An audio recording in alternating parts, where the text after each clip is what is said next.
apalagi kan ya, seperti itu ya. Nanti mungkin, sesi selanjutnya akan lebih dibahas lebih detail lagi sih. Thank you. Thank you Nita, thank you Bu Claudia.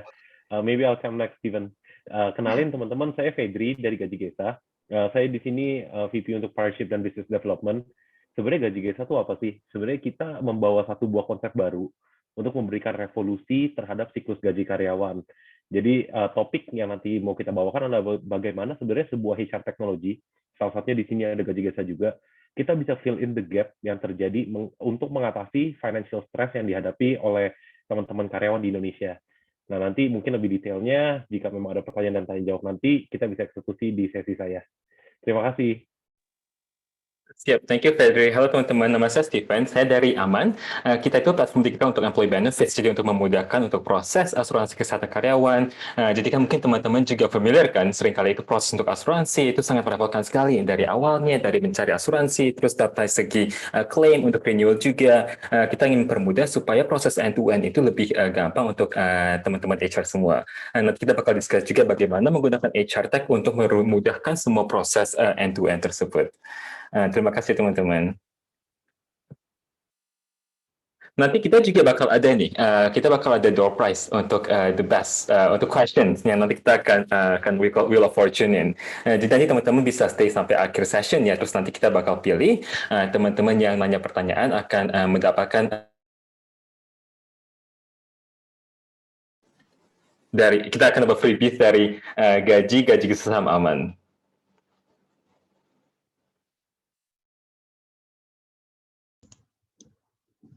Oke, so mungkin nggak nunggu lama-lama lagi, karena partisipannya juga udah lumayan banyak ya.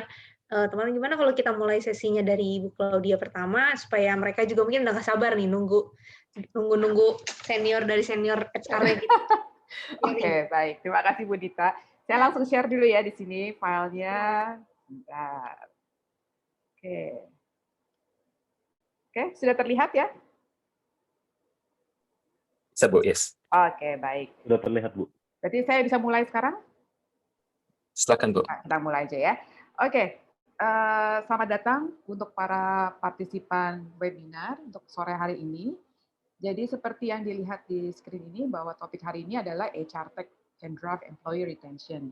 Nah, saya lebih akan menceritakan mengenai apa sih fungsi HR ya. Jadi untuk sebentar ya, how do technology play an important role in HR.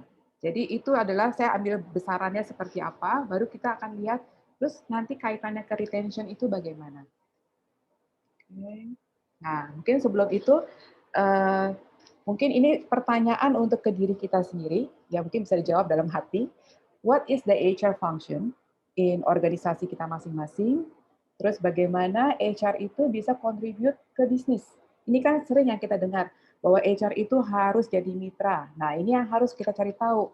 Seperti apa sih sebenarnya? Oke. Nah, untuk next-nya, ini adalah HR work closely with leaders to achieve corporate goals. Saya akan sedikit menjelaskan bagaimana sih sebetulnya kaitannya dengan bisnis. Oke, first, owners itu atau shareholders itu punya visi. Visinya itu adalah untuk mencapai suatu goals. Nah, untuk dapat mencapai suatu goals itu diperlukan satu mesin. Kalau ini pabrik itu mudah, itu adalah ada mesinnya. Nah, kalau kita adalah services adalah manusia-manusianya. Nah, kita lihat kalau dari point of view human capital itu seperti apa. Nah, dari visi lalu berikutnya akan diturunkan menjadi strategi, value sama proses yang berikutnya menjadi perangkat-perangkat organisasi dan HR. Muncullah kotak-kotak, saya butuh orang-orang ini untuk bisa bekerja untuk mencapai goals-nya tadi, yang dari visi tadi seperti apa. Nah, fungsi HR di sini mulai, bahwa kita harus merekrut orang yang tepat, ya, kita menempatkan di posisinya yang tepat, bagaimana caranya kita untuk menggerakkan orang-orang ini. Jika ada kekosongan di salah satu posisi atau banyak malahan, itu menjadi suatu isu untuk organisasi, karena ibaratnya seperti mesin. Mesinnya ada yang kosong, nih, tidak beroperate. Jadi kan otomatis akan tertunda bagaimana mencapai suatu goals tersebut. Nah, jadi fungsi HR itu sebenarnya apa? Jadi saya seringkali mendengar kalau orang fungsi HR itu adalah membuat job desk, membuat sistem gaji, sebenarnya dibalik. Fungsi HR itu adalah kita menggerakkan orang-orangnya agar organisasi itu dapat beroperasi. Agar orang-orang itu stay, termotivasi, kita bisa meretain, kita butuh apa? Kita butuh perangkat-perangkat HR. Ya, jadi salah satunya adalah misalkan perlu ada kejelasan job itu seperti apa, model kompetensi bagaimana, target yang harus dicapai bagaimana, model kompetensinya. Lalu berikutnya penggajiannya seperti apa. Kalau gajinya nggak clear, ya nggak transparan, atau misalkan saya nggak jelas, orang juga akhirnya tidak ada komitmen di organisasi juga bisa keluar. Terus berikutnya sistem penilaian kinerjanya seperti apa, ya insentif skimnya bagaimana. Jadi yang di atas ini adalah perangkat-perangkat bagaimana kita meng-attract, memotivate, dan meretain pegawai.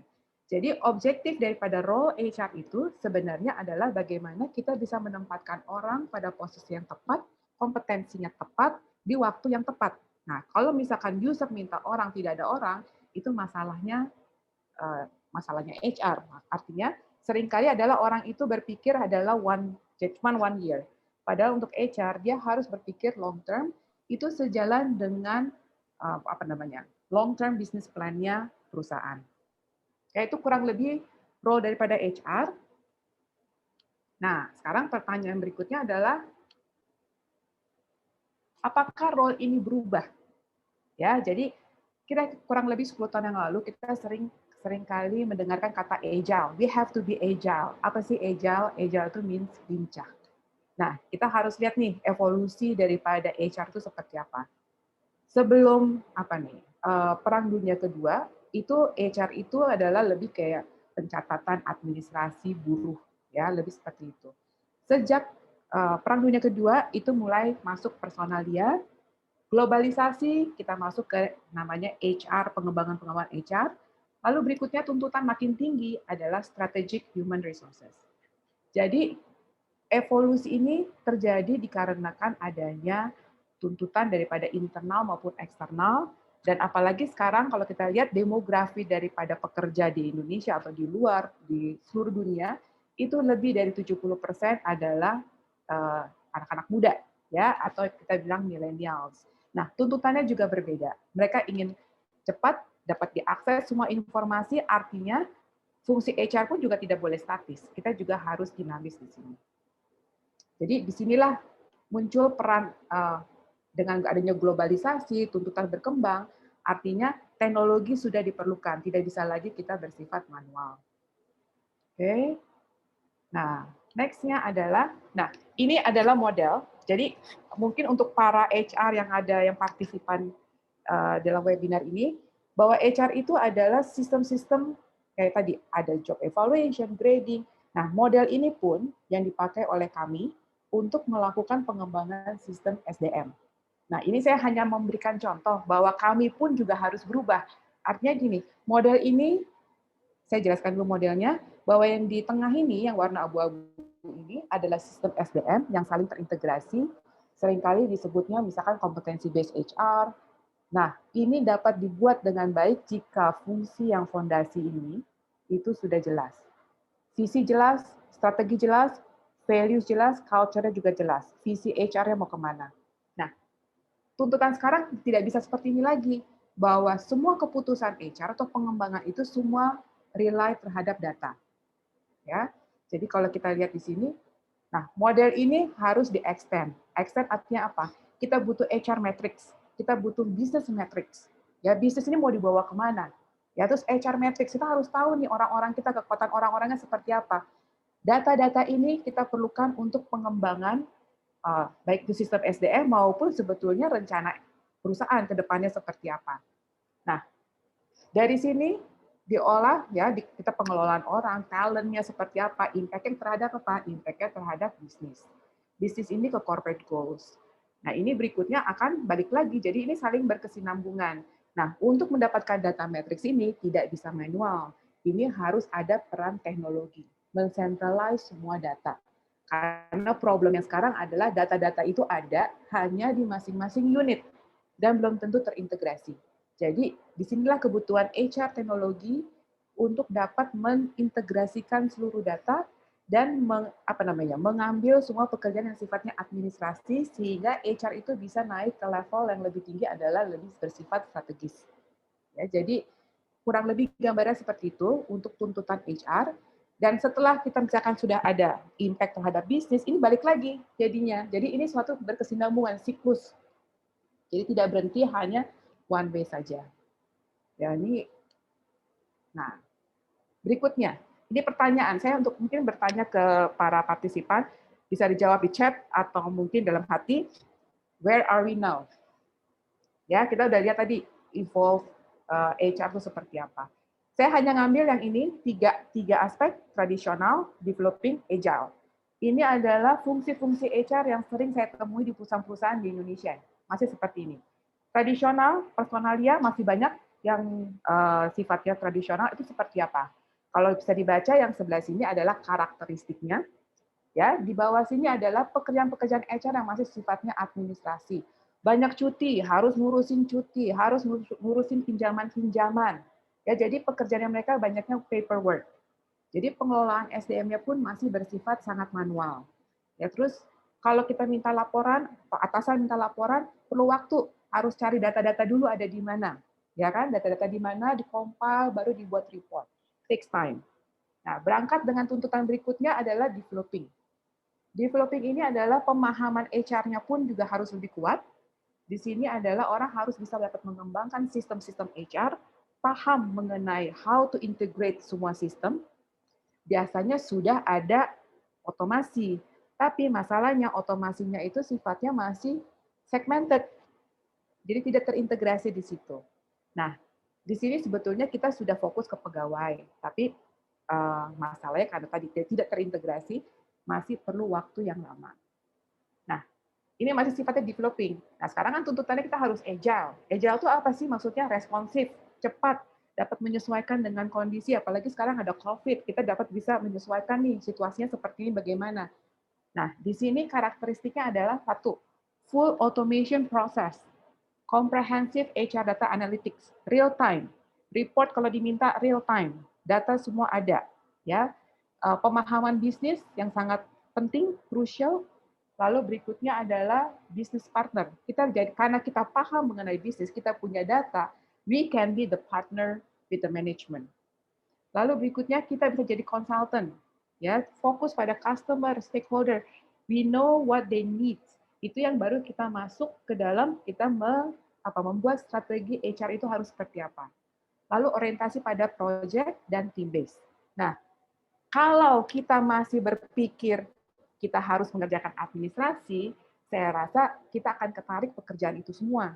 Jadi peran daripada teknologi adalah bagaimana HR itu bisa berpikir strategis, bukan menghabiskan waktunya 70% mengerjakan paperwork. Ya, jadi kurang lebih seperti itu. Makanya kalau kita mau agile, ya memang kita harus invest di teknologi. Oke. Nah, kesimpulannya seperti apa? Mengapa ada HR Tech? Benefitnya apa? Pertama, karena sudah ada teknologi, sisi administrasi bisa diambil, kita bisa fokus on HR strategi. Kita bisa buat plan, orang-orang ini mau dikemanain. Kita bisa meng-create lingkungan kerja yang baik. Nah, kalau kita fokus kepada sifatnya yang administrasi, pegawai juga lama-lama, oh ini perusahaan nggak enak nih, saya mau keluar aja, saya nggak happy, nggak jelas, everything is so tidak dinamis, semua statis, lama.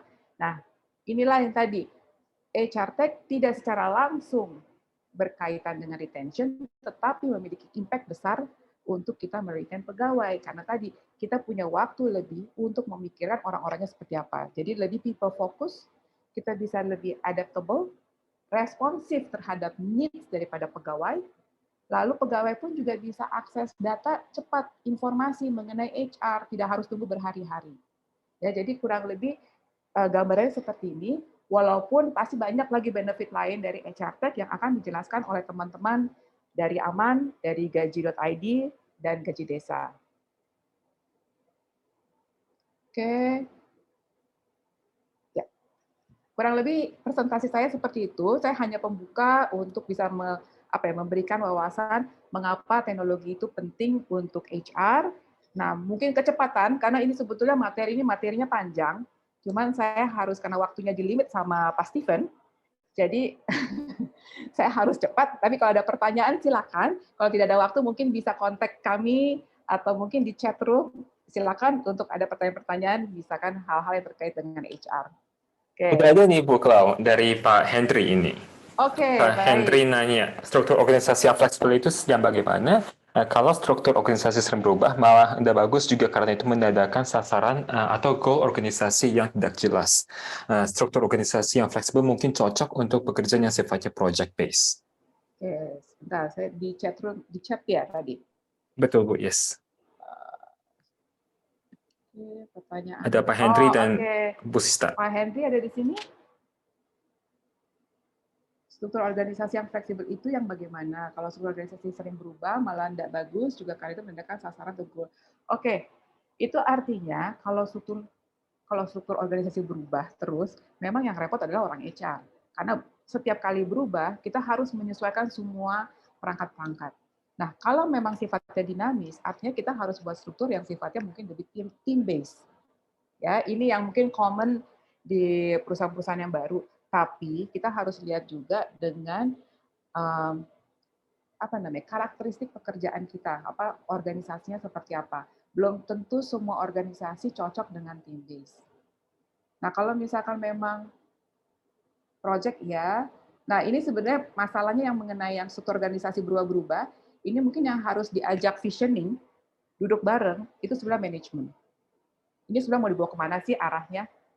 Dia harus mikir long term. Jangan di tengah-tengah totalnya ada apa, berubahnya seperti itu. Langsung berubah terus. Oke. Itu jawaban. Kalau misalkan nanti mau diskusi, silakan Pak. Di chat di berikutnya. Dalam perusahaan agile, apa saja job responsibility, job role sebagai business partner? Oke, ini. Nah, kalau business partner, artinya pemahaman kita terhadap bisnis harus bagus. Even kadang-kadang kita harus tahu tuh market itu maunya apa. Nah, kalau marketnya maunya apa, artinya kita ini adalah pairing daripada manajemen. Kita bisa dari setiap kali pengambilan keputusan, HR itu ada, ya. Setiap kali meeting-meeting operasional, HR itu juga involve. Kalau sekarang ini kan kita sifatnya adalah hanya mensupport saja. Kalau ini tidak, kita sudah harus proaktif dan kita harus lebih paham. Kadang-kadang kalau HR yang bagus adalah dia sudah tahu nih di market seperti apa, berapa tahun ke depan. Ya, jadi itu kurang lebih mengenai HRBP, ya, itu seperti apa, itu adalah kita harus lebih paham sebetulnya. Kita paham mengenai pasar, mengenai industri, terus bisnis mau dibawa kemana. Oke, ada lagi pertanyaan? Kalau dia mau nanya langsung juga boleh unmute ya, silakan. Oke, mungkin kita bisa ke yang sesi keduanya dulu aja. Nanti kita full pertanyaan sisanya di akhir untuk lebih generalnya ya. Oke. Thank you.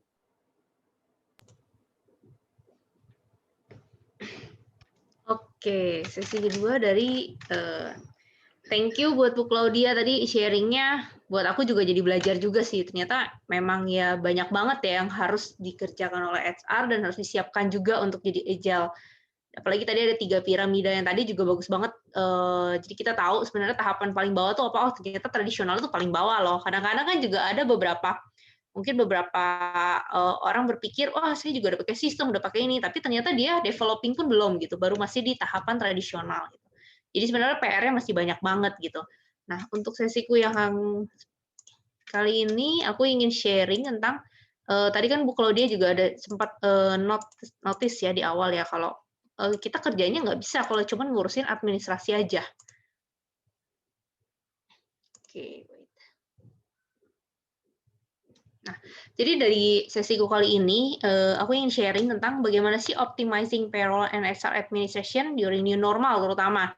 Karena setelah aku pelajarin, ngobrol-ngobrol dengan teman-teman HR yang lain, memang ada perubahan sih ya, ada sedikit habit yang berubah dari ketika sebelum COVID atau sebelum pandemik, setelah pandemik muncul gitu. Jadi sepertinya ada sedikit perubahan juga dari sisi administrasinya jelas, terus dari sisi karyawannya pun juga culture-nya agak sedikit berubah, di mana yang dulunya mungkin harus ke kantor terus, Sekarang tiba-tiba dia setengah ke kantor, nanti setengah di rumah, atau kadang-kadang full di rumah terus. Jadi ketika mau ngurusin administrasi dia bingung, dia harus kontak kemana karena di kantor nggak ada orang.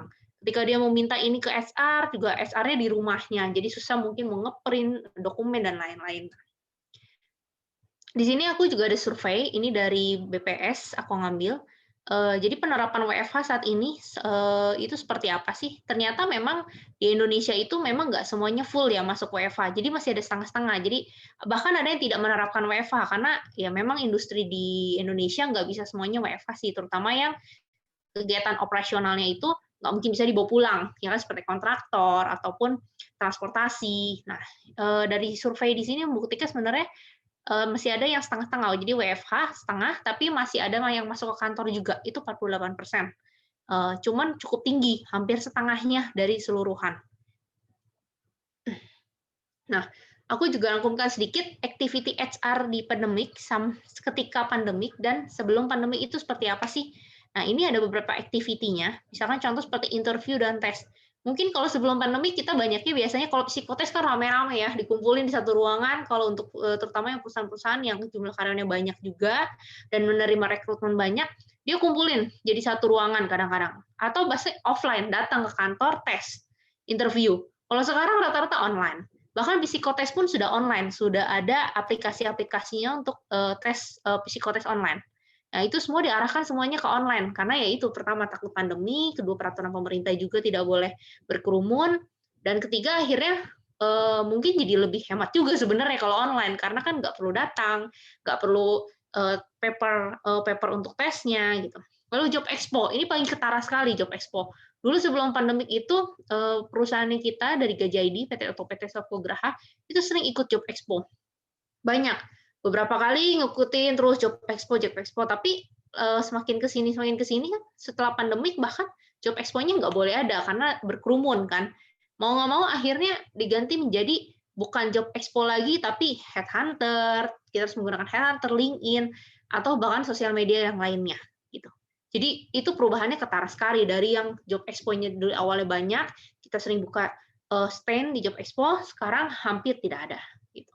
Nah, terus meeting. Ini juga meeting, terutama aku yang di bagian sales, ini berasa sekali. Kenapa? Karena sebelum before pandemic itu, satu hari itu kita cuman bisa meeting itu mungkin 2 kali, karena hitung perjalanan. Sekarang satu hari itu bisa meeting 4-5 kali, karena waktu perjalanan dipangkas, menjadi online semua.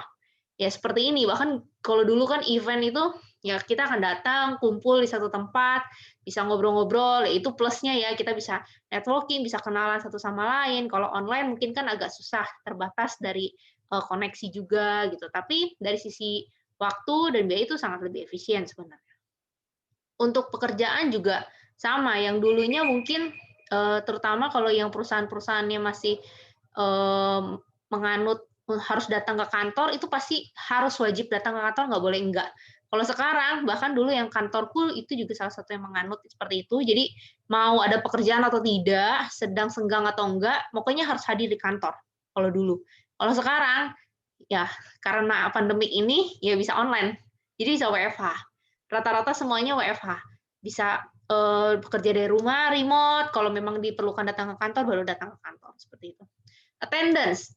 Ini juga sangat berubah karena begitu banyaknya yang WFH, jadi nggak mungkin datang ke kantor fingerprint lalu pulang lagi ke rumahnya juga nggak mungkin. Jadi kita biasanya diganti dengan namanya mobile apps ataupun pakai tab gitu ya. Jadi online, attendance-nya online. Memang sih ada beberapa yang masih menggunakan fingerprint, tapi rata-rata itu sudah beralih ke mobile apps attendance seperti itu. Leave request, ngajuin cuti. Dulu karyawan mungkin harus print surat cuti dan lain-lain, minta tanda tangan ke atasan, ke HRD, sekarang pun diganti. Rata-rata semua beralih, yang mencari Gaji ID itu inginnya apa yang paling pertama selain attendance itu dia pengen juga ngajuin cuti harus bisa dari mobile. Kenapa? Karena ya itu HRD-nya belum tentu ada di kantor, atasannya pun belum tentu datang ke kantor, bahkan karyawannya pun bisa jadi ada di rumah. Nah, itu kan nggak mungkin dia ngeprint, harus kirim lagi ke kantor, itu repot sekali. Jadi semua menggunakan apps mobile ini. Training juga sama. Menggunakan Dulu mungkin offline harus datang, tapi sekarang itu sudah rata-rata menggunakan webinar ataupun workshop online seperti Zoom seperti itu. Nah, ini perbedaan yang aku coba pelajari sebelum pandemik dan setelah pandemik. Memang ada beberapa orang yang agak kesulitan mengikutinya karena mungkin kan nggak terlalu familiar sama teknologi dan lain-lain.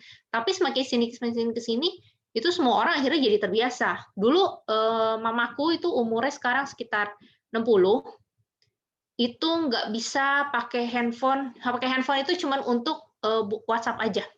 Sekarang dia bisa pakai GrabFood, GoFood, Tokopedia, Shopee. Karena kalau belanja bulanan dia harus mau nggak mau harus pakai apps mobile.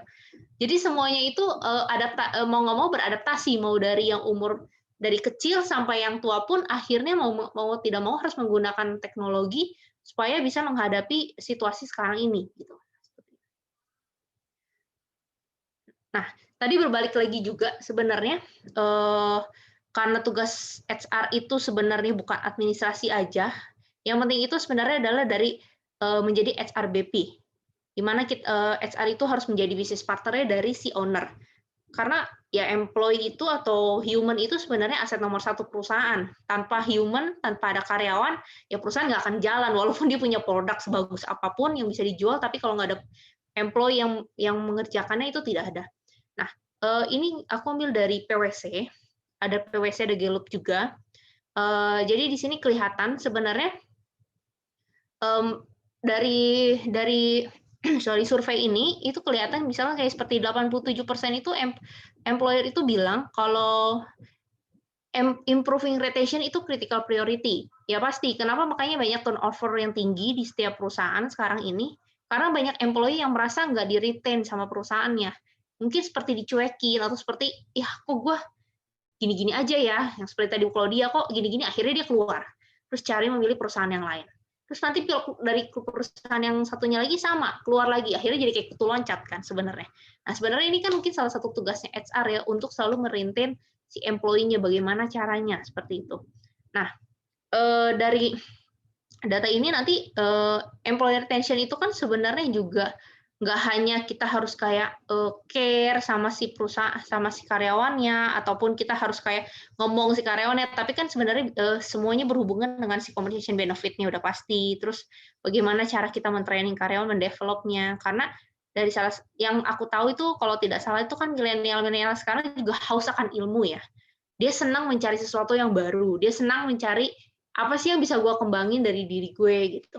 Apa sih yang bisa gue cari di perusahaan ini, nggak cuma hanya uang, nggak hanya gaji atau hanya dikasih mobil atau apa, tapi dia juga mencari apa sih ilmu yang bisa didapat, gitu. Apa sih kepuasan yang bisa didapat seperti itu. Nah itu menurut aku tugasnya HR cukup berat sih sebenarnya, karena itu bukan sesuatu hal yang ada programnya yang bisa tiba-tiba, oh ini nih buat program employee retention, program atau aplikasinya itu bisa membantu si HR, tapi sebenarnya ide dan program yang dibuat HR itu harus datang dari idenya, dari pikirannya mereka sendiri sebenarnya. Nah, ini juga aku ambil, jadi employee retention profit cycle itu bisa mendatangkan apa sih? Sebenarnya biasanya nanti owner kan nanya, ya buat apa sih retain customer, buat apa sih retain si employee gitu kan? Ya dia kan digaji loh, pasti dia harus kerja dengan baik dengan kita.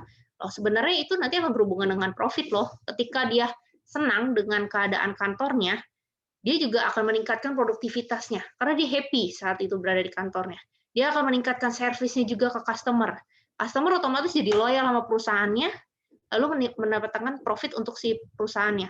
Nah ini disebutnya makanya kenapa HR menjadi HRBP dari si perusahaan, karena si HR ini harus membantu perusahaan gimana caranya supaya employee ini produktivitasnya tinggi sehingga mendatangkan profit untuk si perusahaan seperti itu. Nah, tadi ngomong tentang compensation and benefit, sebenarnya yang efeknya kemana sih ke retain? Ini juga dari Hayes sama Business News. Jadi employee itu dia memang nggak semuanya tentang gaji sih. Dia juga ada yang senang dengan offering-nya, dengan kesehatan yang ditawarkan, dengan tunjangan kesehatannya mungkin, dentalnya, atau kadang-kadang dengan fitur contoh kesehatan itu kan bisa dengan aman ya, jadi asuransi yang diberikan dari perusahaan untuk karyawan seperti apa gitu. Apalagi sekarang asuransi kan banyak sekali vendornya.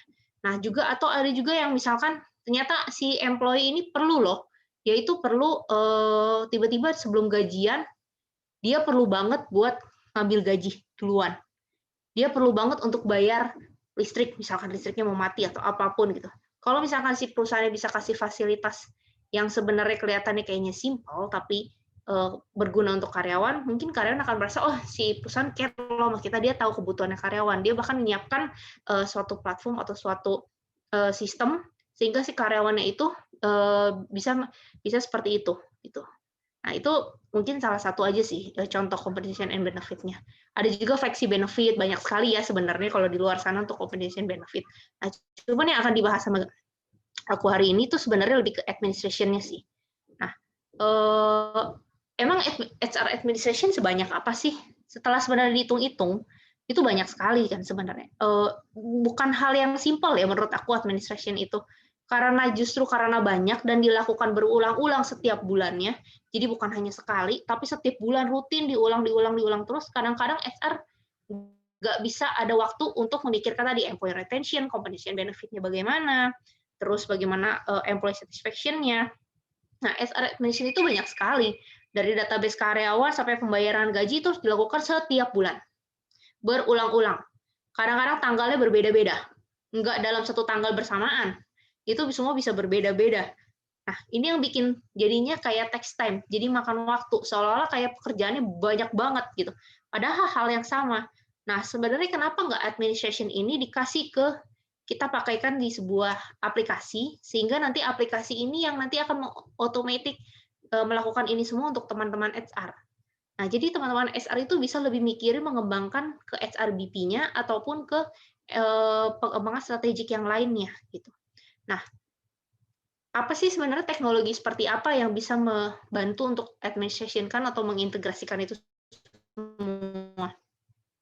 Ya, pertama pasti kita harus udah pindah ke cloud application. Kenapa pindah ke cloud application? Karena ya ini pertama adalah kita nggak ribet, bisa akses di mana aja, kapan aja. Terus juga lebih murah karena kita tidak perlu investasi server, harus ada tim IT dan segala macam, itu nggak perlu. Terus yang ini juga bisa seperti Facebook ya, jadi buka laptop, ada internetnya, login, masukkan password, itu sudah bisa langsung masuk ke aplikasinya. Nah, ini contoh seperti ini, data karyawan. Ini akan lebih mudah sekali kalau menggunakan aplikasi, semuanya bisa difilter, mau cari namanya siapa, NIK-nya siapa, nggak usah Ctrl F lagi, hanya tinggal ketik saja, nanti keluar NIK-nya, fotonya, apanya, semua sudah tertata rapi di sini, tinggal di-download kapan saja. Sama seperti kita mengatur komponen-komponen pendapatan karyawan, itu juga sudah bisa otomatis.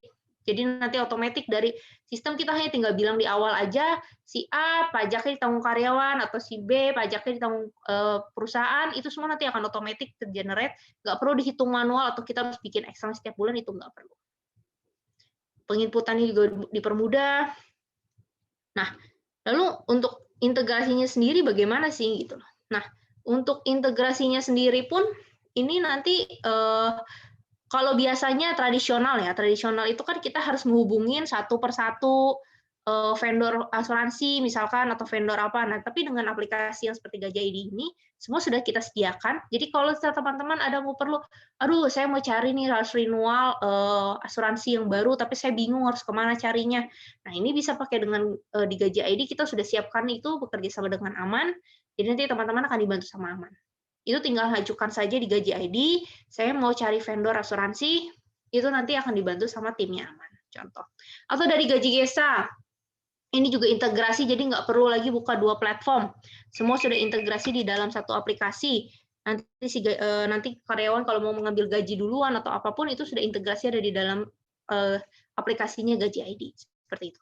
Nah, tadi ngomong juga soal mobile apps, kita juga punya mobile apps. Jadi ini ada dashboard-nya, saldo cuti karyawannya juga terlihat. Jadi karyawan kalau mau mengajukan cuti, izin, atau apapun bisa melakukan semuanya dari handphone. Dari manapun juga itu bisa. Tinggal dibuka, login, bisa download slip gaji juga. Absen online juga bisa. Jadi nggak perlu datang ke kantor untuk fingerprint. Pengajuan lembur, pengajuan cuti, itu juga bisa. Perubahan jadwal sampai reimbursement kita juga bisa. Jadi teman-teman yang apalagi di saat pandemik seperti ini memang perlu teknologi yang membantu dari jarak jauh karena jarang ke kantor, Nah, dengan mobile apps seperti ini, itu sebenarnya bisa remote dilakukan di luar dari kantor. Jadi nggak perlu datang ke kantor, nanti HR pun bisa mendapatkan datanya real time saat itu. Seperti ini, download slip gaji juga bisa. Gitu.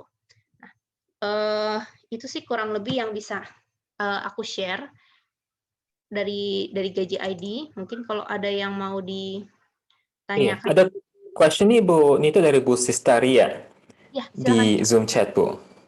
Katanya, tanya itu adalah untuk role di HRBP keterlibatan dalam departemen sejauh apa? Kalau saat ini di perusahaan kami baru tahap hiring, employee issue, onboarding, employee movement yang termasuk peran HRBP, ditambah dengan koordinasi dengan OD, Combine, dan People Development, Bu. Oke, tapi ini di bawahnya ada dengan Bu Claudia sih. Di atasnya dengan Bu Nita. Oh, soalnya di atas sama bawahnya sama. Oke, nggak apa-apa. Mungkin Bu Claudia juga bisa bantu jawab ya Bu ya, karena pertanyaannya sama untuk Bu Claudia juga. Diskusi. Oh, Bu Nita dulu. Mungkin yang pertanyaan untuk Bu Nita dulu kali, Bu Nita. Oh, oke, boleh. Kita terakhir aja. Saat ini di perusahaan kami baru tahap hiring. Oke. Kalau yang saya tahu nanti mungkin Bu Claudia bisa bantu menambahkan juga. Untuk SRBP ini kan sebenarnya keterlibatannya lebih membantu memberi masukan ya sebenarnya. Kadang-kadang itu kan kalau dicontoh di perusahaannya kami misalkan, kita ini kan inginnya dianggapnya HR itu adalah bisnis partnernya dari si owner, di mana dia harus bisa menganalisa, kapasitas karyawannya untuk supaya produktivitasnya meningkat kurang nih, kita harus tambah. Mungkin harus rekrut beberapa orang lagi, tapi kita juga harus melakukan efisiensi. Kita harus lihat kan kayak, wah Pak, nggak bisa kalau nambah 10 karyawan lagi, budgetingnya seperti ini loh Pak, nanti cash flow perusahaan seperti apa, itu gimana ya Pak ya? Mending kita develop orang yang sudah ada, kita lakukan training, tapi produktivitasnya bisa lebih meningkat. Profitnya juga kita bisa lebih dapat banyak untuk perusahaan. Ini contoh sih, salah satu aja gitu. Jadi memang lebih ke arah ke strategik sih, bukan ke administration ya. Kalau misalkan kayak onboarding karyawan, employee movement, itu kan sebenarnya lebih agak ke ini ya, ke administration ya Bu Claudia ya. Kayak payroll terutama, itu kan administration sekali sebenarnya. Tapi kan strategiknya dan analisanya itu yang kadang-kadang program pun sebenarnya nggak bisa ngitung, karena itu harus dari human-nya gitu, dari pemikiran human-nya. Itu sih. Semoga menjawab. Saya tambahin sedikit aja, karena nanti ngabisin waktu untuk yang lain. Jadi sebenarnya kalau HRBP, kita itu memang harus tahu arah perusahaan ke depannya itu seperti apa. Jadi memang kalau organisasi sudah berpikir misalkan 5 tahun, ya HR itu jangan berpikir 1 tahunan. Kita harus berpikir juga 5 tahun seperti apa. Dan kita juga harus lebih sensitif terhadap kondisi di luar bagaimana. Jadi kalau di luar misalkan ternyata terjadi resesi, tapi manajemen bilang kita butuh orang, ya kita juga harus bisa menghitung, mengeluarkan angka-angka based on data, bahwa kita nggak mungkin bisa hiring orang karena dengan berbagai alasan. Jadi kita pun juga bisa men-challenge atau kita juga bisa memberikan masukan yang sifatnya strategis. Jadi disitulah sebenarnya peran HRBP ya. Cuman saat ini memang banyak orang dengan label HRBP, tetapi pekerjaannya sebenarnya masih pekerjaan HR biasa. Termasuk kayak human capital. Banyak yang pakai human capital, cuma pekerjaannya adalah tadi, masih ada personalianya masih, pengembangan sistem juga masih. Ya, jadi kurang lebih itu penjelasannya. Bisa panjang sih nih kalau mau dijelaskan, cuman ya udah saya stop di sini dulu. Private ya Bu Claudia nanti ya. Iya, tadi ini pertanyaan juga dari Pak Arya ya, untuk PPh 21 apakah Gaji ID bisa memberikan bukti potong? Bisa dong. Kita bahkan bisa di-download nanti dari apps mobile-nya bukti potong ya. Bukti potong, slip gaji, BPJS sudah kita hitungkan, itu integrate otomatis semua. Gitu ya, semoga menjawab sih Pak Arya. Oke, mungkin nanti kalau ada pertanyaan lain bisa saya jawab after sesi selanjutnya ya. Sambil menunggu tetap bisa di chat, nanti saya bisa balas juga di chatnya nanti. Oke, silakan untuk selanjutnya. Thank you Bu Nita. Waduh, seru banget di Bu Nita diskusinya Bu. Teman-teman, saya mau discuss nih hari ini tentang salah satu topik yang paling seksi, yaitu untuk health insurance ya. Karena kan mungkin untuk teman-teman juga merasa bahwa asuransi itu seringkali repot banget, pusing, kan sakit kepala, udah work from home, asuransi, banyak paper and pen, banyak yang manual. Nah, kita ingin discuss kenapa sih proses ini repot sekali, dan kita ingin discuss bagaimana teknologi bisa membantu supaya semua proses ini bisa dibantu untuk di-streamline, di-simplify, dan di-supercharge juga. Mungkin saya ingin discuss juga nih, kenapa penting sih dari segi mungkin asuransi kesehatan, dari healthcare benefits. Jadi mungkin ini satu stats yang mungkin agak surprising ya, karena kita lihat bahwa businesses itu menurut study akan lose 36 working days per tahun per karyawan karena masalah absenteeism dan presenteeism karena kesehatan.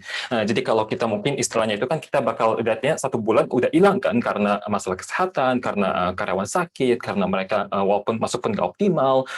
Dan kita juga lihat on the other hand pun sekarang karyawan juga makin demanding.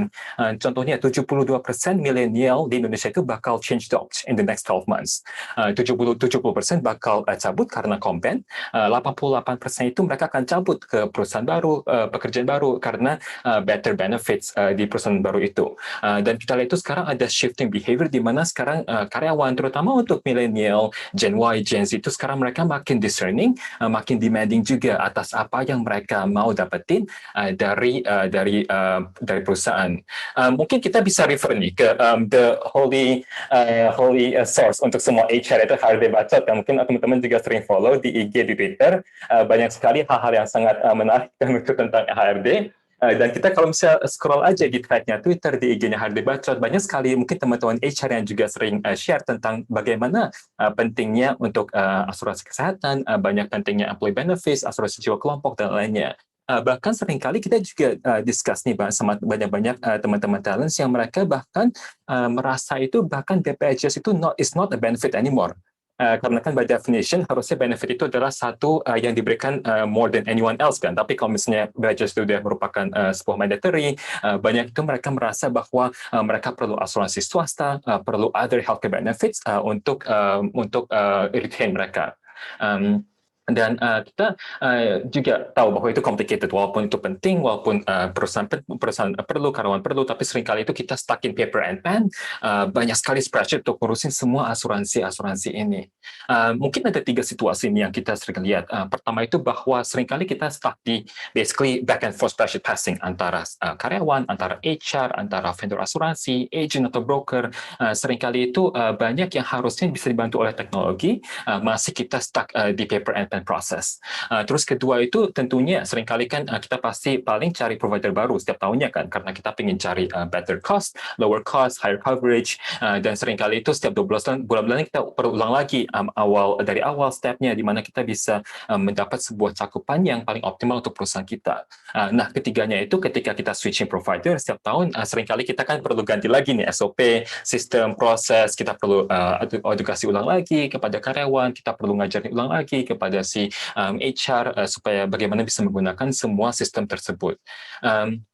Dan kita lihat itu bahwa sebuah teknologi itu bisa membantu untuk mensimplify healthcare benefits perusahaan kita, yaitu dalam beberapa hal, termasuk untuk enrollment karyawan, benefit enrollment, untuk mutasi karyawan, lalu untuk socialization benefit, untuk reporting, analytics juga super penting ya, karena kan seringkali sebagai HR kita juga perlu menyiapkan sebuah data dari reporting supaya kita bisa really tie back investment di health insurance ini kepada performance karyawan, kepada retention, kepada performance perusahaan juga, dan tentunya dari segi claims juga seringkali repot sekali karena so far banyak sekali teman-teman HR kita yang masih stuck dari segi untuk hard copy submission, untuk ngurusin claim secara manual juga, dan terakhir juga sebuah solusi supaya bisa melihat semua benefit yang kita ada, termasuk untuk asuransi rawat inap, rawat jalan, asuransi jiwa kelompok, dan lainnya. Ini mungkin beberapa sharing aja kita bagaimana sih kita melihat bagaimana teknologi bisa membantu untuk health insurance experience ini. Ini contohnya dari segi web application yang kita berikan kepada HR, di mana HR bisa melihat semua overview benefit, bisa melihat semua cakupan benefit per ranking di perusahaan, bisa melihat untuk total cakupan, total utilization, berapa karyawan yang di-enroll, dan juga bisa cara gampang untuk menambah karyawan, langsung juga tentu terintegrasi dengan mitra-mitra lainnya juga. Dan berikutnya juga bisa melihat semua klaim, bisa melihat semua klaim yang disubmit oleh si karyawan, bisa kelihatan juga untuk semua status klaim tersebut, untuk decision, supaya juga bisa melihat bagaimana kita bisa membantu si karyawan supaya bisa improve mereka punya healthcare juga.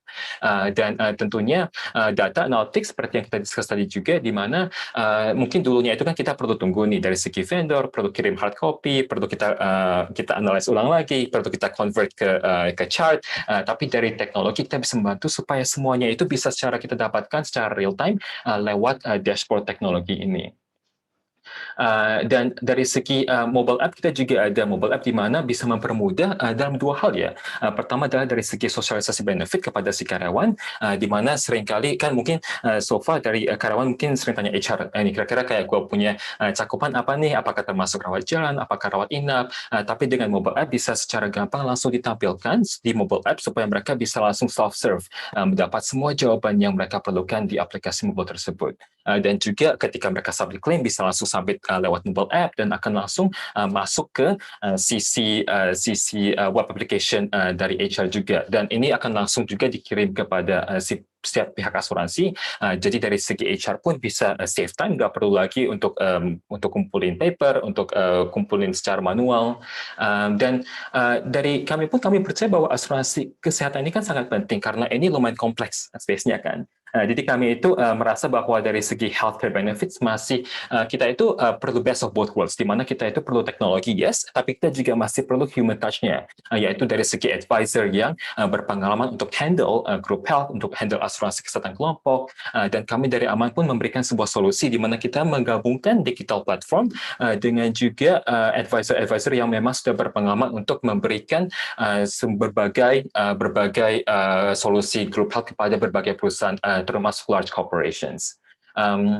Dan mungkin ini juga yang tadi sempat didiskus juga sama Bu Claudia ya, bahwa seringkali kan kita perlu menggunakan data dan teknologi dan analytics untuk meningkatkan strategic HR punya level. Dan dari kita pun kita melihat bahwa dari teknologi itu bisa membantu untuk memberikan beberapa insight yang penting terhadap healthcare benefit, seperti contohnya seberapa sih kayak utilization benefit yang digunakan oleh perusahaan, oleh karyawan, dan kira-kira kita di mana sih perlu menaikkan benefit untuk tahun depan, atau misalnya kita perlu menaikkan benefit untuk segmen karyawan tertentu, dan juga kita bisa secara gampang untuk langsung mengurus klaim, di mana kita bisa melihat klaim pattern misalnya 12 bulan terakhir ini, kira-kira klaim apa sih yang paling sering dipakai oleh karyawan, dan kira-kira apa sih yang kita perlu tingkatkan lagi service quality-nya. Dan ketiga pun kita bisa melihat untuk tracking employee health and wellness, kita juga bisa menggunakan ini sebagai cara dan solusi supaya kita bisa mendukung employee health and wellness karyawan kita, dan akhirnya kita bisa meningkatkan retention juga. Dan tentunya dalam berikutnya kita juga melihat bahwa akhirnya kita kan ingin membuat sebuah platform di mana kita juga bisa bekerja dengan berbagai mitra lainnya, yaitu kita ingin go beyond just health insurance kan, karena seringkali itu untuk karyawan itu mereka ingin sebuah solusi healthcare yang sangat komplit, yaitu asuransi kesehatan ada, asuransi jiwa kelompok ada, mungkin dana pensiun juga ada, mental health, vitamins, e-pharmacy, dan tentunya salah satu yang penting adalah dari segi early wage access dari gaji gesa ya Ferdi ya. Dan kami merasa bahwa berbagai employee benefit ini kan tentunya dapat memberikan sebuah solusi yang paling optimal bagaimana perusahaan bisa memberikan sebuah cara untuk attract dan retain talents yang paling best, terutama di situation yang sangat kompetitif ini. Mungkin itu aja dari saya. Nanti saya akan langsung pas ke tim Gaji Gesa untuk share lebih lanjut lagi tentang platform mereka. Tapi sebelumnya ada beberapa pertanyaan dari teman-teman kita ya di chat ya, dengan Pak Arya. Pak Arya dengan Bu Carol, jadi kita itu sekarang sudah bekerja sama dengan semua perusahaan asuransi, Bapak Ibu. Jadi kita bisa memberikan opsi yang banyak, yaitu opsi provider yang bagus, coverage yang bagus, dan juga dengan harga yang paling optimal. Nanti mungkin kita bisa langsung chat aja Pak Arya, Bu Carol, nanti supaya kita bisa langsung discuss lanjut ya. Kalau existing insurance itu nanti kita bisa discuss juga Bu Ria. Sip, nanti saya ping ya Bu Ria untuk kita discuss langsung situasi Bu Ria.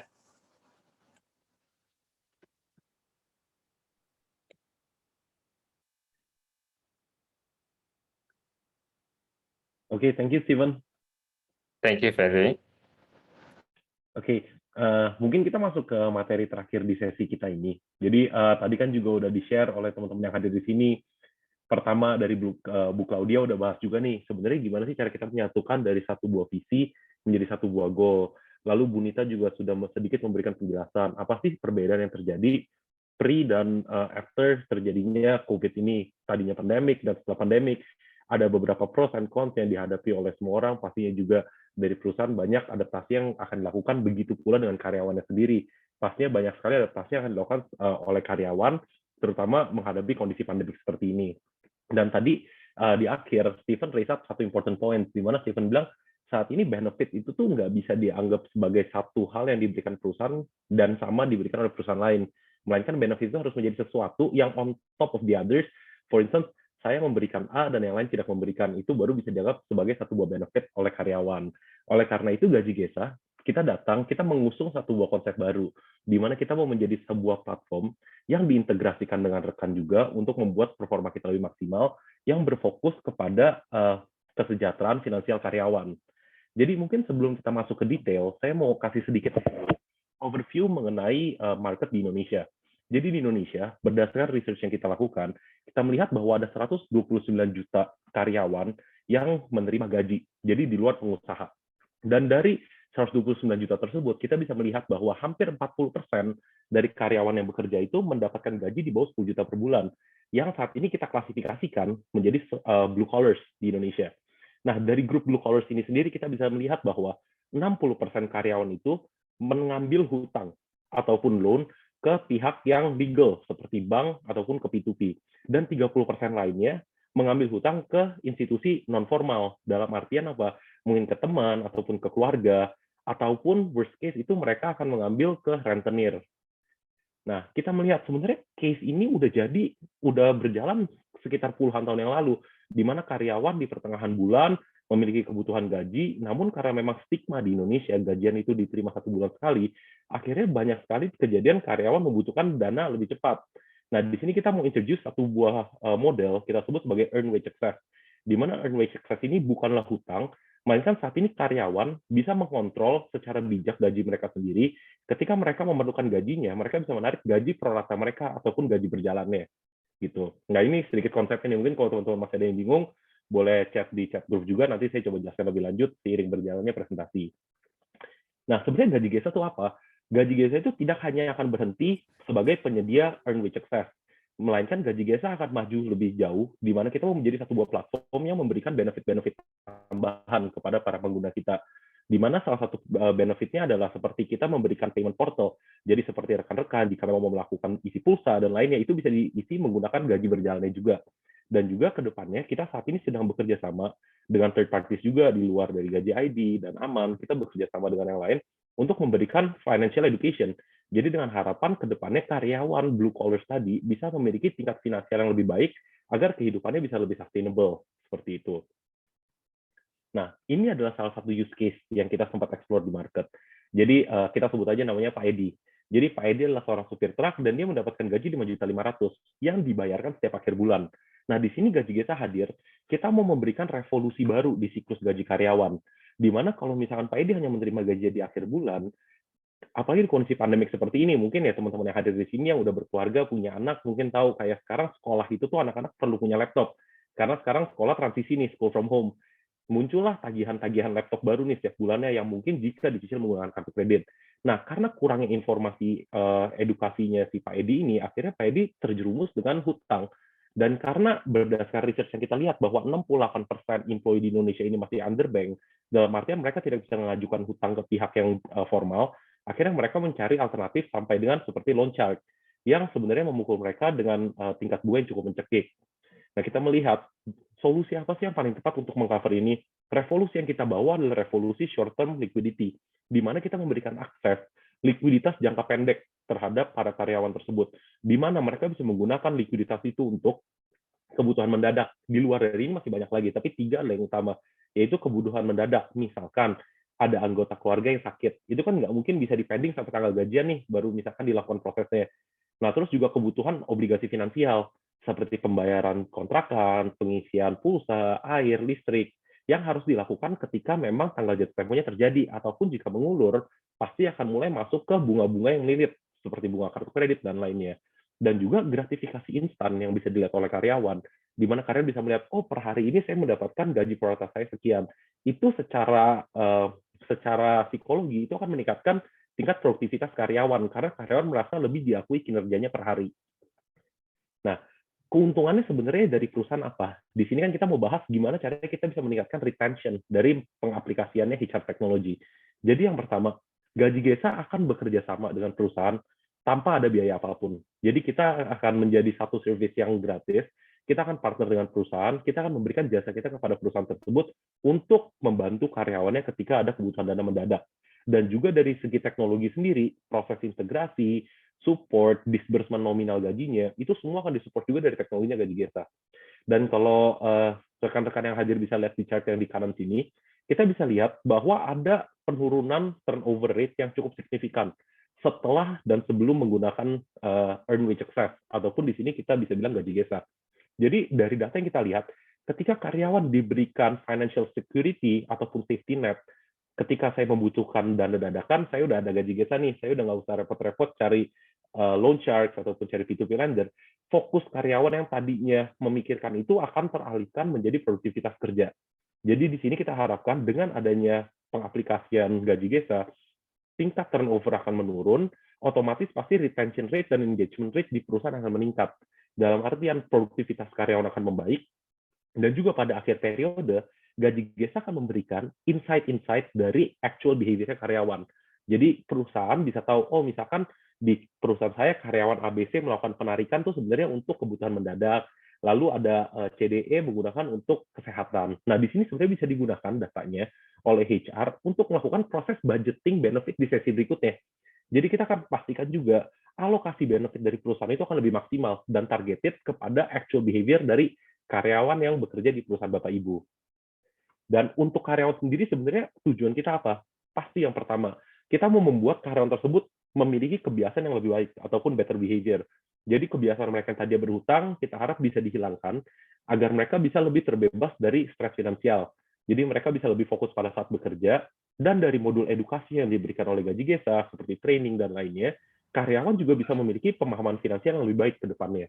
Nah, ke depannya nominal dari Gaji Gesa tersebut juga bisa digunakan untuk melakukan proses pengisian pulsa, e-wallet, di mana kita mau membuat satu buah ekosistem yang memudahkan karyawan tersebut melakukan transaksi sehari-harinya yang related dengan financial. Nah, kita Gaji Gesa sendiri kita establish dari Oktober 2020, tapi memang karena kita mendapatkan banyak support juga dari market di Indonesia, kita sudah finish our first seed round juga di bulan Februari kemarin. Kita sudah diliput oleh media global maupun nasional, dan juga secara support dari bisnis, dari venture capital, dari investors, kita memang udah disupport oleh beberapa big players juga globally, mungkin di Indonesia seperti Bank BRI, mungkin di US seperti D5VC. So basically kita di sini mengambil kesuksesan, kita mereplicate kesuksesan yang terjadi di Amerika dan Eropa. Jadi kalau misalnya kita lihat market Eropa dan Amerika, earned wage access ini sudah membantu global ekonomi mereka secara maksimal. Karena workforce mereka, blue collars mereka itu bisa memberikan produktivitas yang lebih tinggi dibandingkan region lainnya, kontinen lainnya. Salah satu pembeda utamanya apa? Karena memang earned wage access ini di kontinen lain, seperti di Asia, di Australia, itu belum semaju seperti yang dilakukan di Eropa dan juga di Amerika. Jadi di sini yang membedakan, dan kita harap dengan service level yang kita bawa ke Indonesia, kita bisa kemudian replicate workforce di Indonesia agar bisa lebih produktif lagi, dan membawa, kita mau mengempower perusahaan melalui karyawannya, seperti itu. Mungkin itu aja yang saya bisa share dari Gaji Gesa. Hopefully ini bisa menjadi satu insight baru, karena saya juga percaya bahwa konsep earned wage access ini mungkin baru pertama kali didengar sama teman-teman yang di sini, tapi hopefully ini bisa menjadi sesuatu yang bisa dieksplor dan kita bisa diskusi lebih lanjut. Terima kasih.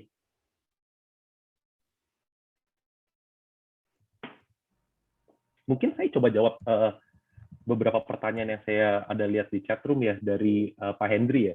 Apakah nanti malah karyawan banyak pinjam duit? Mungkin konsep yang mau kita coba break di sini Pak Hendri.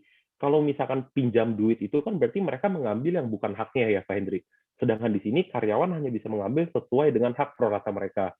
Namun untuk pertanyaannya, apakah ini akan meningkatkan behavior tersebut? Saya bisa bilang berdasarkan riset yang kita lakukan selama 6 bulan belakangan, justru ini akan mengurangi potensi tersebut. Kenapa? Karena ketika karyawan melakukan pinjaman ataupun penarikan tersebut, yang membuat mereka menarik lagi di sesi berikutnya ataupun berhutang di sesi berikutnya adalah untuk menutupi bunga yang terjadi dari hutang tersebut karena tidak terbayar. Sedangkan kalau di Gaji Gesa, kita itu tidak ada bunga. Jadi Gaji Gesa ini it's not a loan company, nggak ada interest yang di-applied, jadi basically nggak ada fee yang related seperti bunga ataupun jangka waktu, credit checking, itu semua tidak ada di gaji GESA. Oke, thank you Steven for quoting it. Jadi di gaji GESA sendiri kita tidak menggunakan bunga. Again, karena di gaji GESA struktur kita ini bukan loan ataupun pinjaman, melainkan struktur kita adalah payroll support ya. Jadi kita bekerja sama di mana kita mau bantu proses manage gaji karyawan yang bisa diakses secara berkala. Oke, untuk Bu Anissa, siapa yang akan menalangi gaji lebih awal? Jadi untuk capital structure sendiri, sebenarnya di gaji GESA ini kita fully customizable. Apakah memang mau di manage capital perusahaan ataupun memang capitalnya dari gaji GESA. Tapi mungkin untuk ini Bu Anissa nanti kita bisa discuss offline ya Bu. Mungkin justifikasi yang lebih cocok ke perusahaan Bu Anissa seperti apa. Ini kan mungkin pertanyaan udah agak banyak nih. Mungkin kita open Q&A session juga kali ya buat look in pertanyaan yang ada dari People Prime, Gaji ID, sama Aman juga, biar semua kebagian.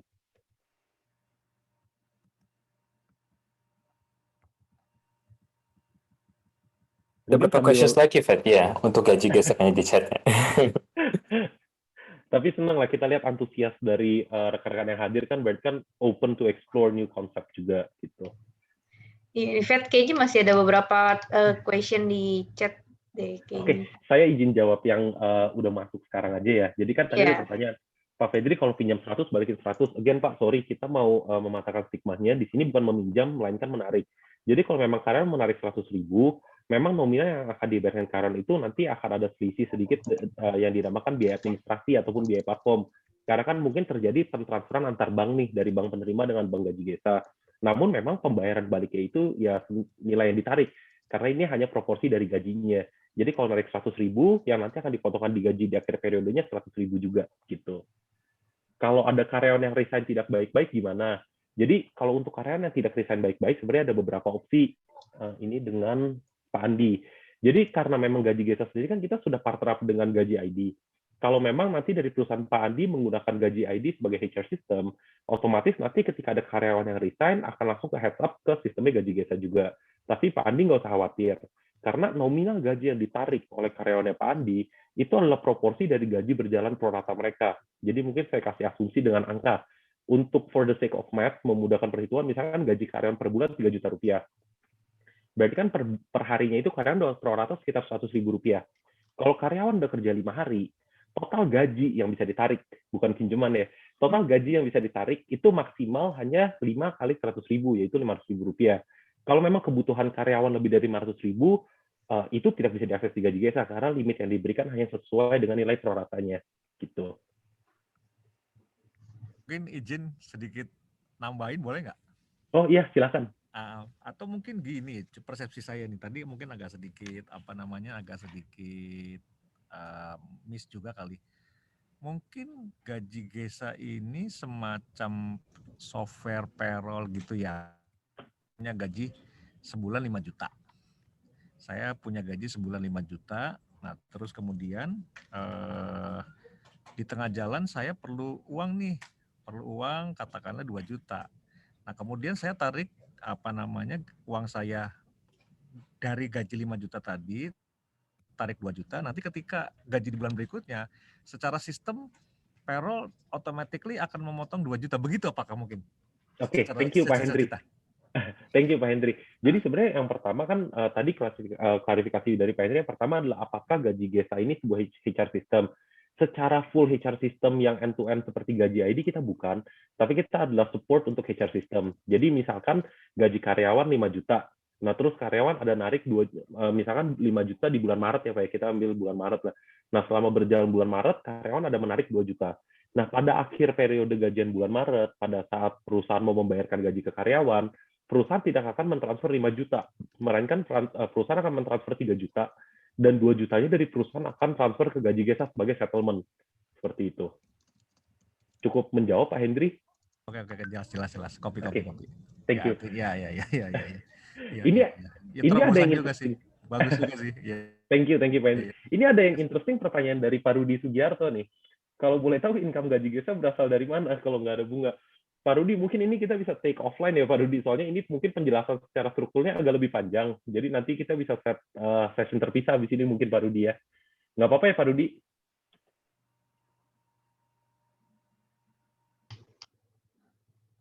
Kalau untuk pertanyaannya Pak Andi Bara, misalkan ada potongan di perusahaan kita sendiri gimana? Tentunya di dunia HR ya, pasti ada potongan seperti PPh 21, BPJS, mungkin juga ada variable deduction. Mungkin Bu Nita sama Bu Claudia bisa namakan juga, jadi kayak late deduction dan lainnya gitu. Di gaji kita sendiri kita bisa set sebenarnya limit berapa persen sih dari gaji yang mau kita proratakan. Jadi misalkan nggak semua 100% buat simpen spare untuk deduction yang mungkin terjadi. Itu kita bisa support juga Pak Andi. Jadi mungkin nanti habis ini kita bisa ngobrol terpisah juga. Nanti tim kita juga bisa reach out ke Pak Andi.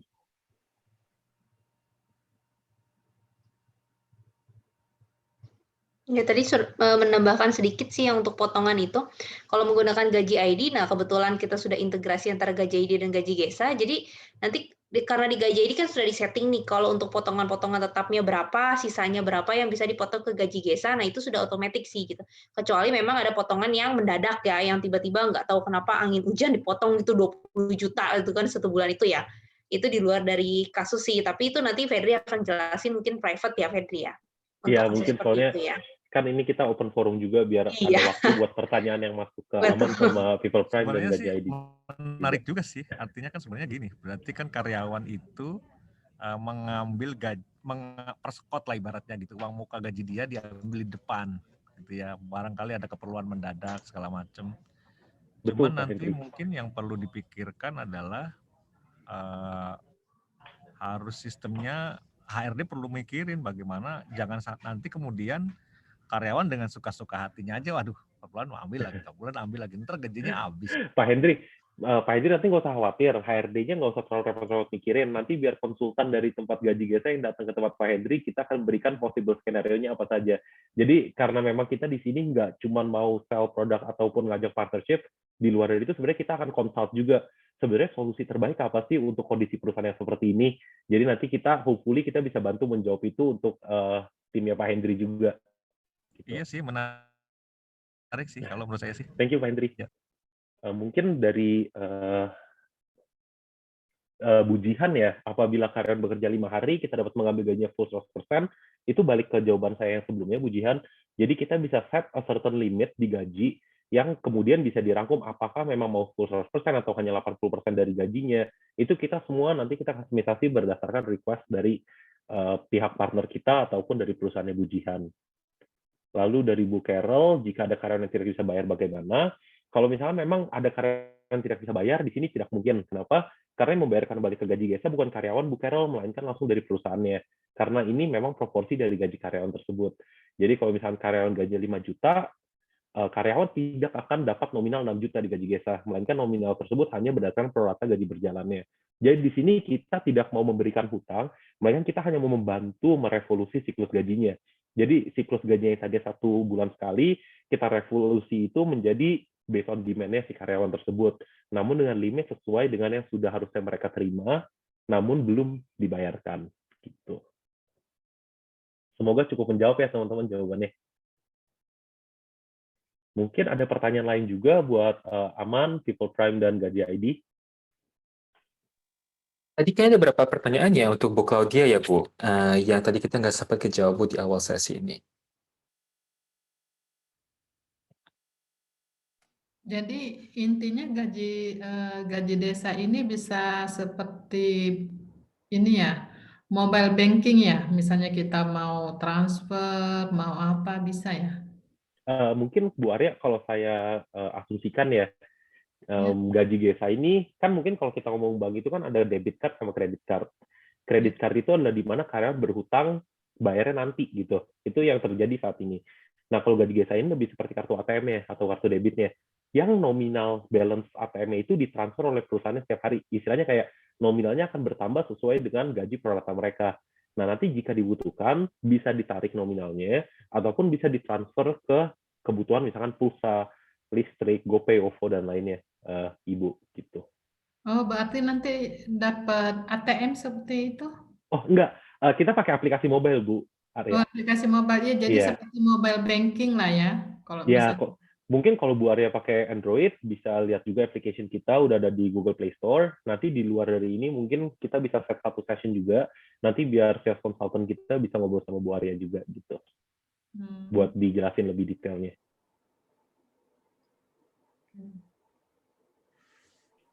Oke, untuk Pak Adi Chandra, workflow approval. Oke, Pak Adi Chandra, jadi seperti ini. Untuk workflow-nya approval sendiri, sebenarnya karena memang ini porsi gajinya karyawan, saat ini ketika karyawan request, gaji GESA akan langsung transferkan gajinya dengan SLA 24 jam. Tapi jika memang diharapkan ada approval dari pihak perusahaan, itu nanti kita bisa create workaround-nya. Tapi kenapa sebenarnya ini nggak jadi mandatory? Karena kita nggak mau menambahkan additional workload nih ke pihak HR. Soalnya kalau misalkan karyawan setiap kali narik HR dapat notifikasi approval, takutnya nanti malah too much workload yang diberi oleh si HR tersebut. Tapi jika memang ini diperlukan, customisasinya seperti apa, nanti kita bisa discuss offline juga, Pak. Untuk menjawab pertanyaannya Pak Andi, mungkin bisa dari Bu Nika ya. Karena memang kan kita semua juga terintegrasi di Gaji ID ataupun dengan Aman. Kalau Gaji GESA sendiri, kita free of charge. Jadi kita basically tidak ada subscription fee gitu. Silakan mungkin. Oke, thank you. Iya, kebetulan karena memang sudah integrasi dengan Aman dan Gaji GESA, semuanya ada di aplikasi Gaji ID, itu bisa langsung diakses. Cuman memang kalau untuk Gaji ID itu kita ada subscription fee-nya, itu bayarnya per bulan. Jadi nggak per tahun atau per 6 bulan, tapi kita bisa per bulan tanpa kontrak. Jadi misalkan udah bayar 1 bulan, tapi ternyata nggak puas, mau berhenti berlangganan nggak masalah. Ataupun mau lama berlangganan, tapi bayarnya tetap per bulan, itu pun nggak masalah. Di kita itu start dari 500.000 per bulan aja. Itu udah bisa menggunakan semua fitur yang ada di kami. Gitu. Ya nanti mungkin kalau mau lebih jelas detailnya sih bisa masuk ke website Gaji ID, bisa WhatsApp di website kami juga. Itu kita bisa detail sekali. Kita bisa demo juga, datang ke tempatnya teman-teman juga. Untuk offline atau onsite itu kita bisa gitu. Mobile apps sih satu di Gaji ID semua. Iya, betul. Jadi mobile apps sih jadi satu juga. Gaji GESA juga jadi nanti karyawan itu bisa meminta penarikan gaji di awalnya itu melalui dari apps mobile Gaji ID gitu. Itu Bu 500.000 per karyawan atau per 25 karyawan, Bu? Oh, per 25 karyawan. Iya, Hanya 500.000. Iya. Kemurahan ya, Bu. 1 juta juga boleh, Bu. Jadi sebenarnya kalau antara Aman, Gaji GESA, People Prime dan Gaji ID, kita bisa either in one package under roof-nya Gaji ID aplikasinya, atau jika memang kebutuhannya misalkan directed nih ke salah satu, itu bisa jadi options juga. Cuman basically di sini yang kita mau lakukan apa? Kita mau mencoba membuat satu buah ekosistem agar yang kita harapkan teman-teman yang hadir di sini dengan satu solusi yang kita bawakan itu sudah bisa mengcover dan bisa membantu sesuai topik kita, create employee retention menggunakan HR teknologi yang sudah disupport dari berbagai aspek benefit, wellness, HRIS dan juga consulting gitu. Oke. Iya. Kita kayak Avengers-nya HR Tech ya, Fedri ya. Betul. Ini juga ada pertanyaan dari Pak Andi lanjutan nih kayaknya ya. Kalau misalkan karyawannya 2.000 atau 100, nah ini sebenarnya di aplikasi kita sudah ada kalkulatornya sih Pak. Saya izin share screen sedikit ya. Nah, jadi di website-nya kita, di Gaji ID/harga, ini Bapak bisa masukkan jumlah karyawannya untuk menghitung berapa biaya per bulannya. Jadi kalau 100 itu hanya 1.800.000, kalau 2.000 contoh itu hanya 11 juta per bulan. Tapi kalau untuk masalah harga, nanti kan yang penting kan demo dulu. Katanya kan kalau nggak kenal nggak sayang ya Pak ya. Nah, mendingan undang dulu tim kita untuk demo aplikasinya, terus diskusi soal kebutuhannya di tempat Bapak Ibu. Nanti untuk masalah harga, nanti baru kita bicarain. Gitu. Ini terakhir saya mau tanya nih. Kalau misalnya perusahaan saya kan yang mengelola gaji itu pihak ketiga ya, Deloitte. Nah itu jadi gimana gitu? Maksudnya kalau misalkan Ibu jadi tidak mau menggunakan Deloitte lagi, tapi menggunakan kami atau bagaimana, Bu? Misalnya udah kebijakan perusahaan tetap pakai Deloitte gitu kan, untuk mengelola gaji dan segala. Tapi bisa pakai Gaji Desa lagi. Oh, kalau seperti itu sih sebenarnya bisa langsung ke Gaji GESA-nya bahkan, Bu. Maksudnya nggak perlu melalui dari Gaji ID, tapi langsung ke Gaji GESA-nya itu juga bisa, Bu, gitu. Karena kan tadi payroll-nya sudah menggunakan Deloitte. Tapi kalau menggunakan aplikasi kami mungkin bisa digabung dengan absensi. Jadi absensi mobile, pengajuan cutinya itu di Gaji ID, payroll-nya di Deloitte, Gaji GESA-nya juga nyambung di Gaji ID. Gitu. Gini, kalau misalnya dari Deloitte itu dia kan mentransfer langsung ke rekening karyawan. Nah, bagaimana kalau misalnya bisa masuk ke gaji desa itu gimana caranya? Oke, mungkin saya coba take over ya. Jadi Silakan. jika memang saat ini disbursement-nya dilakukan langsung oleh Deloitte, lalu mau ada pembagian yang dilakukan ke gaji desa, nanti Bu Arya mungkin offline, Bu Arya bisa kenalkan kita dengan tim Deloitte-nya, nanti kita bisa discuss integrasi terpisah. Jadi dari integrasi tersebut, di mana kita bisa mungkin menarik API, atau kita bisa melemparkan data, agar nanti bisa ditransferkan ke rekeningnya gaji desa untuk pemotongan-pemotongan yang dilakukan oleh karyawan di pertengahan bulan, gitu Bu Arya. Mungkin nanti kita bisa take this offline kali Bu Arya. Oh, iya. Oke. Thank you loh Bu Arya antusiasmenya. Ya. Ini juga ada dari Bu Ria ya, minta di-share detail gaji Gesa karena sudah pakai gaji ID. Halo Bu Ria, nanti tim salesnya kami, maaf Bu Ria, salesnya saat ini oleh siapa?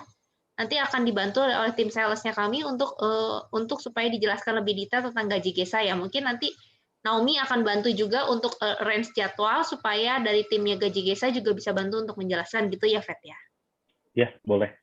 Oke, siap. Nanti saya akan info Bu Naomi, Bu Ria.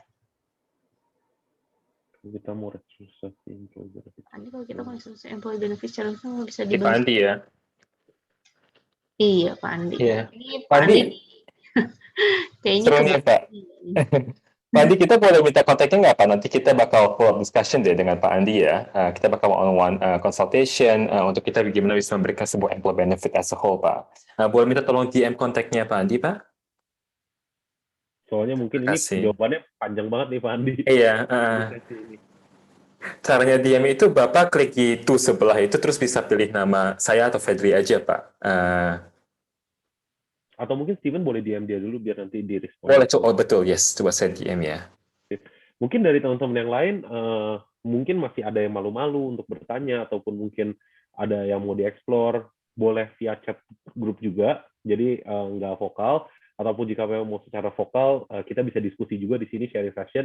Sebenarnya objektifnya di sini kita mau coba open sih, sebenarnya kan Bu Claudia punya long term of experience di HR consulting juga, jadi kita dengar di kondisi pandemik seperti ini justru yang sulit adalah melakukan retention. Nah, objektif kita di sini kita mau push in strength dari masing-masing HR tech ini, gimana sih kita bisa boost in retention dari angle-angle yang sebenarnya mungkin belum terlihat sebelumnya. Dan kita harap di sini akan ada pertanyaan-pertanyaan seperti yang tadi, di mana itu menunjukkan antusiasme dan kita sebenarnya membawa value nih di sesi ini. Jadi mungkin untuk teman-teman yang lain, jika ada pertanyaan, silahkan ditanya.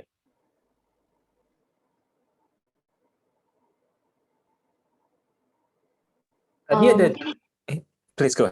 Iya, Pak, saya mau jawab pertanyaannya Pak Rizky ya. Jadi ini kan pertanyaan, jadi bagi yang sudah berlangganan lama dengan gaji ID dapat mengakses. Sebenarnya nggak perlu berlangganan lama ya Pak. Jadi begitu langsung once berlangganan, itu semua fiturnya kita buka. Jadi Bapak bisa langsung menggunakannya.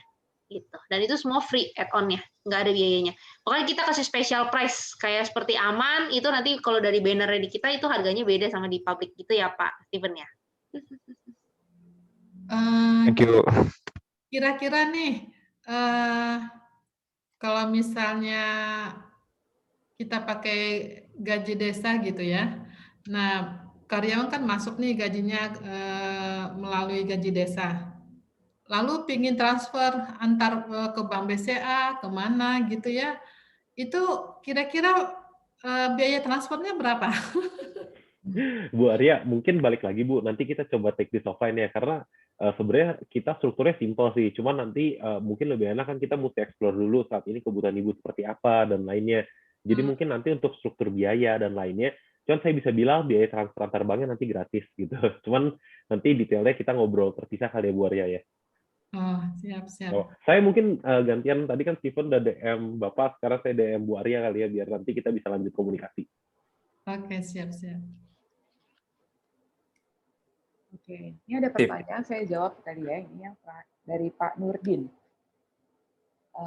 Trik menjaga karyawan agar tidak cepat keluar. Nah, ini gimana caranya? Sebetulnya pegawai itu mencari, sebenarnya bukan sifatnya bukan monetary aja. Monetary itu kan gaji. Ada juga yang sifatnya non-monetary. Nah, non-monetary itu macam-macam, karir, ada kejelasan. Nah, kadang-kadang permasalahan di organisasi itu sederhana, bukan karena hal-hal yang lain, berangkat dari ketidakjelasan di organisasi itu apa.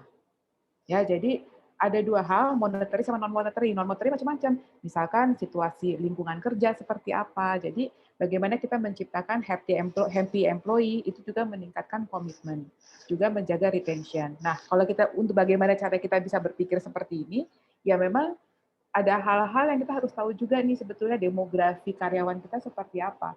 Kalau memang isinya semua muda-muda semua, ya kita nggak bisa menciptakan lingkungan kerja yang old fashion. Ya kita harus menyesuaikan juga, tetapi value perusahaan tetap harus kita jaga. Kurang lebih seperti itu, tapi tergantung lagi dari perusahaan masing-masing itu seperti apa. Oke. Tadi kayaknya ada beberapa pertanyaan untuk Bu Claudia deh, yang kita belum sempat jawab Bu di awal session kita ya. Ada beberapa sih tadi udah DM. Iya. Tadi juga yang belum dijawab sebenarnya turnover sih. Bagaimana menahan turnover tinggi. Memang sih kalau misalkan turnover, ya apa sih sebenarnya kan waktu exit interview kita harus menggali tuh informasi apa sih sebenarnya permasalahannya. Kalau kita juga nggak tahu permasalahannya apa, kita juga susah untuk mengambil strategi untuk menahan atau meretain pegawai itu bagaimana. Memang sih ujung-ujungnya kadang-kadang gaji, cuman belum tentu semata-mata gaji, ada hal-hal lainnya juga. Itu terkait dengan retention ya. Hal-hal kayak teknologi juga sesuatu itu juga membantu karena pegawai apalagi yang masih muda, mereka ingin cepat informasi. Ya, mereka nggak mau lama-lama. Sedangkan kalau perusahaan yang masih sifatnya paperwork, itu kan prosesnya lama. Dari A harus ke B dulu, dari B harus ke C dulu, tidak langsung. Terus informasi juga harus tanya dulu. Sedangkan kalau itu semua serba based on teknologi, itu kan semua mudah diakses. Saya pengen tahu nih, berapa sih sebetulnya plafon. Cuma pengen tahu aja plafon medical saya berapa. Dengan gadget sudah bisa akses. Ya kan, langsung informasinya cepat. Atau enggak, job desk saya apa sih? Di informasi itu, dengan buka sistem, dia bisa lihat apa seperti apa. Kadang-kadang ada perusahaan-perusahaan lama, dia harus mencari dulu. Sebentar ya, saya cari dulu SK-nya dulu, ya, atau dokumen yang lamanya dulu. Jadi hal-hal ini juga kadang-kadang membuat yang pegawai juga nggak sabar, lama-lama komitmen juga turun, ada perusahaan yang lebih bagus, dia akan pindah. Jadi banyak sih faktor-faktor yang menyebabkan pegawai itu untuk melirik ke tempat yang lain, selain gaji. Gaji pasti juga iyalah, sebelah ada yang nawarin 2 kali lipat, ya pasti dia akan pindah. Ya kan? Jadi kita harus tahu sebetulnya dilihat apa, apakah gaji, apakah benefit, nah itu harus dianalisa. Untuk analisa ini kita perlu data, kita nggak bisa berasumsi. Oke, ada lagi. Ada satu Bu, cara coaching karyawan yang terdampak atasan killer. Oke, jadi coaching nih kita. Cara mengcoaching dampak. Oke, ini agak susah sebenarnya. Sebetulnya kita harus tahu dulu dampaknya seperti apa emangnya. Jadi demotivasi. Nah, itu sebetulnya mungkin pegawai itu harus di coaching sih. Kita harus cari tahu sebetulnya permasalahannya apa. Nah, saya agak susah untuk mengasih tahu ini sebetulnya bagaimana cara meng-coaching. Sebetulnya ini harus mengidentifikasi dulu permasalahannya apa yang dilakukan oleh si atasan killer itu, sehingga berdampak negatif ke si pegawai. Jadi itu agak panjang tuh kalau yang informasi, yang pertanyaan itu jawabannya. Nanti saya DM deh, dengan siapa tadi yang pertanyaan itu? Pak Nurdin, Bu. Oh, Pak Nurdin. Oke. Iya. Terus terakhir Bu, dari Bu Ria, di kantor saya lebih banyak reason karena atasan, terkadang atasan merasa gak ada masalah sama leadership-nya. Gimana tuh Bu? Berarti atasannya yang harus di-coaching. Ya kan, kalau kayak gini sebetulnya kita harus lihat masalahnya di mana, mungkin atasannya yang harus dikasih lebih kayak training, leadership-nya seperti apa, coaching bagaimana, dampak kepada organisasi seperti apa. Karena kesini tuh ini bukan urusan HR lagi, ini udah urusan adalah tiap line manager adalah people manager. Ya, jadi mereka harus paham bagaimana mengelola orang-orangnya mereka.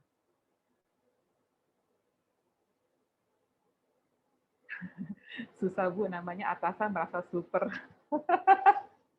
Atasannya lagi gimana Bu? Atasannya coba dikenalin sama Bu Claudia dulu, nanti siapa tahu bisa berubah.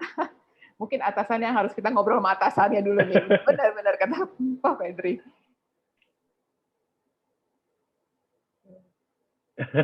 Pak Fadil.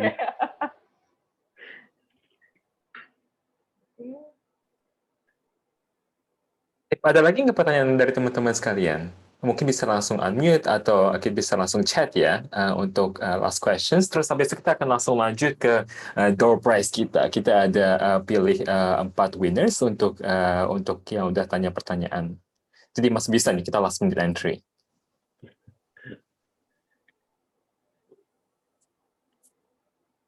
Oke, Udah mungkin kita kita bisa langsung ke winnernya aja kali ya, Steven ya. Bisa langsung kita bisa send duit ya. bisa sebentar ya. Saya share screen ya. Kita bakal langsung undi pemenangnya. Oke.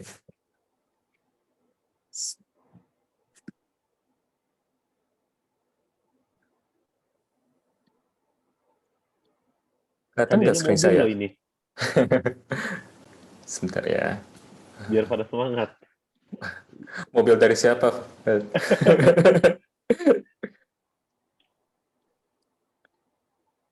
Silakan Bu Claudia, ada Sip, pertanyaan lagi. kelihatan.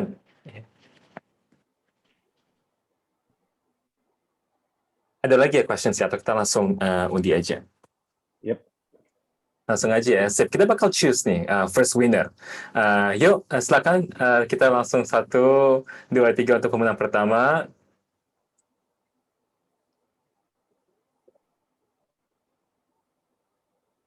Wah, dengan Pak Henry nih Pak.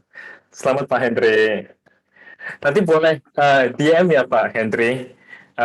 Boleh DM WA-nya, terus nanti kita bakal kirimin hadiahnya Pak Henry. Pak Henry masih di sini, Pak Henry?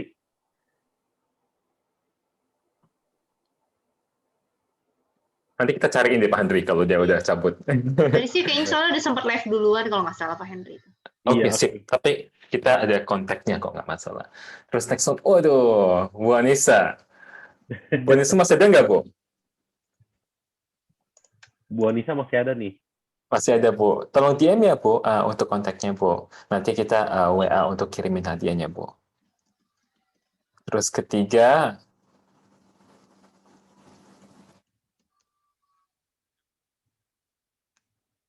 wah, hampir banget Pak Dani. Maaf Pak Dani. Pak Andi, selamat Pak. Tolong DM ya Pak kontaknya.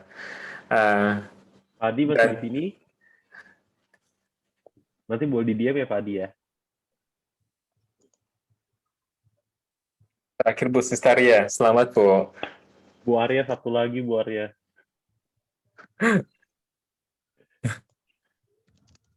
Udah 4 ya kita ya? Sip, oke. Terima kasih. Nanti kita minta tolong untuk DM ya. Mungkin last sessionnya kita bisa go around the panel untuk kita minta semacam satu conclusion kali ya dari Bu Clau, Bu Nita, dari Pak Fedri juga tentang satu lesson yang kita tangkap dari sesi kita hari ini. Oke, dari Bu Clau, silakan Bu. Ya, silakan. Oke, terima kasih. Jadi kalau conclusion dari sesi hari ini sebenarnya adalah kalau kita ingin lebih berpikir lebih advance di HR, lebih berpikir strategik, memang tidak bisa digabungkan antara administrasi dengan strategik. Itu memang harus dipisahkan. Secara kompetensi pun juga berbeda. Ini mungkin tadi saya lupa untuk menyampaikan bahwa orang yang dengan kompetensi administration-nya bagus, yang kompetensinya di situ, dia akan perlu waktu lama untuk hal yang sifatnya strategik. Begitupun jika orang yang kompetensinya lebih bagus di strategik, dia akan perlu waktu banyak untuk yang administrasi. Jadi tidak mungkin dua hal ini dilakukan dengan orang yang sama. Ya, kita harus mempertimbangkan hal itu. Sehingga dengan adanya teknologi, diharapkan hal-hal yang sifatnya bisa di take over sama teknologi itu akan lebih baik, sehingga kita bisa berpikir lebih maju ke depan dan bisa bermitra dengan manajemen. Kurang lebih gambarnya seperti itu, tapi yang harus saya ingatkan, walaupun kita pakai teknologi HR, belum tentu artinya semua solusi didapatkan. Tetap juga sebagai orang HR harus paham konsep daripada HR itu seperti apa. Jadi dari saya seperti itu, mungkin bisa next. Oke, dariku sih sebenarnya menyambung dari Bu Claudia bilang ya tadi karena memang tidak bisa multitasking antara administrasi dan strategik, maka sebenarnya jangan selalu berpikir tentang aduh sayang nih harus keluarin budget untuk biaya untuk ngurusin administrasi aja, tapi ternyata sebenarnya itu akan dampaknya akan dampaknya besar sebenarnya di belakangnya, karena strategik ini perlu perhatian yang lebih lebih banyak ya sebenarnya daripada administrasi. Makanya kenapa diperlukan teknologi atau platform itu untuk membantu supaya HR-nya bisa lebih fokus di strategik sih daripada administrasi. Jadi menurut saya mungkin itu bisa dipertimbangin untuk menggunakan teknologi-teknologi yang ada saat ini. Gitu. Oke. Thank you Nita, thank you Bu Claudia. Mungkin kalau dari saya coba merangkum sedikit ya dari tadi sesi pertama yang dibawakan Bu Claudia, Nita, Pak Steven juga.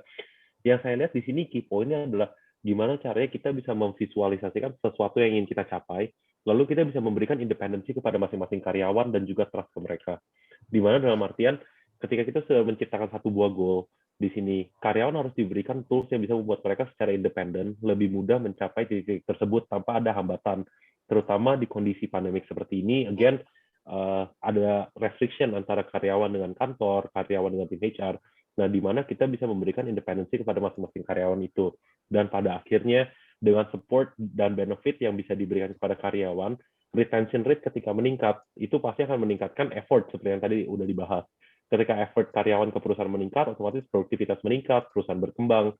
Jadi di sini kita mau coba empower company through the employees, di mana kita bisa bottom top, kita provide support juga, gitu sih. Thank you teman-teman. Mungkin dari saya simpel aja karena kan kita seringkali juga tahu bahwa tak kenal maka tak sayang ya. Seringkali teknologi digital itu mungkin bisa seem alien, seem foreign, dan kita mungkin kadang bisa takut kita mau nggak nih adopsi teknologi. Tapi seringkali itu kita juga perlu embrace change untuk perubahan. Bagaimana kita bisa menggunakan semua tools ini untuk membantu perusahaan dan karyawan kita. Jadi jangan malu-malu, langsung kita gunakanlah kesempatan ini untuk mengenal teknologi yang apa yang kita bisa gunakan. Itu aja dari saya. Mungkin next-nya sebagai penutup kita bisa grup selfie kali ya. Mungkin semua teman-teman kalau misalnya bisa buka kameranya bentar, terus kita bakal grup selfie. Nanti bisa dibikin jadi kartu pos juga untuk ini. Yuk teman-teman dibuka kameranya. Ada 3 halaman. Iya, halaman pertama malah baru 40% nih gimana sih? Ada Pak Adi, Ayo. apa kabar Pak Adi? Pak Luki. Baik, Bu Isma,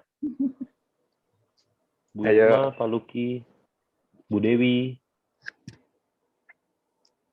Siap, kita foto ya. Ini halaman pertama dulu. 1, 2, 3, cheese. Halaman kedua, halaman kedua pada close semua masih. Ada Buria kok nggak buka sih Buria? Coba kita buka. Ini Buria malu nih, Buria nih. Udah lama loh Buria kita nggak jumpa padahal Bu. Kata Buria katanya nggak bagus selfie. Dong Bu, main dong ke restoranku. Nanti saya yang main Bu ke restoran Ibu. Wah, itu loh Pak. Harus ditanya dulu ya Buria yang mana ya restorannya Bu ya.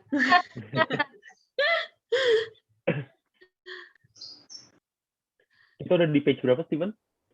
Kita page 1 udah, page 2 tapi masih kamera off semua. Jadi mungkin kita udah cukup kali page 1-nya. Oke. Thank you ya buat teman-teman semua yang hadir hari ini. Thank you juga buat Bu Claudia, Fedri, dan Steven untuk sharing-sharingnya. Jadi ada tambahan informasi juga nih buat akunya. Thank you semuanya yang udah hadir. Terima kasih teman-teman. Thank you. Nanti kalau ada follow-up bisa langsung ping kita aja kalau ada yang kurang jelas, mungkin ada yang ngobrol, mungkin untuk discuss aja, silakan ping kita aja langsung. Terima kasih teman-teman. Thank you everyone. Okay, see you. Yeah. Bye. Thank you.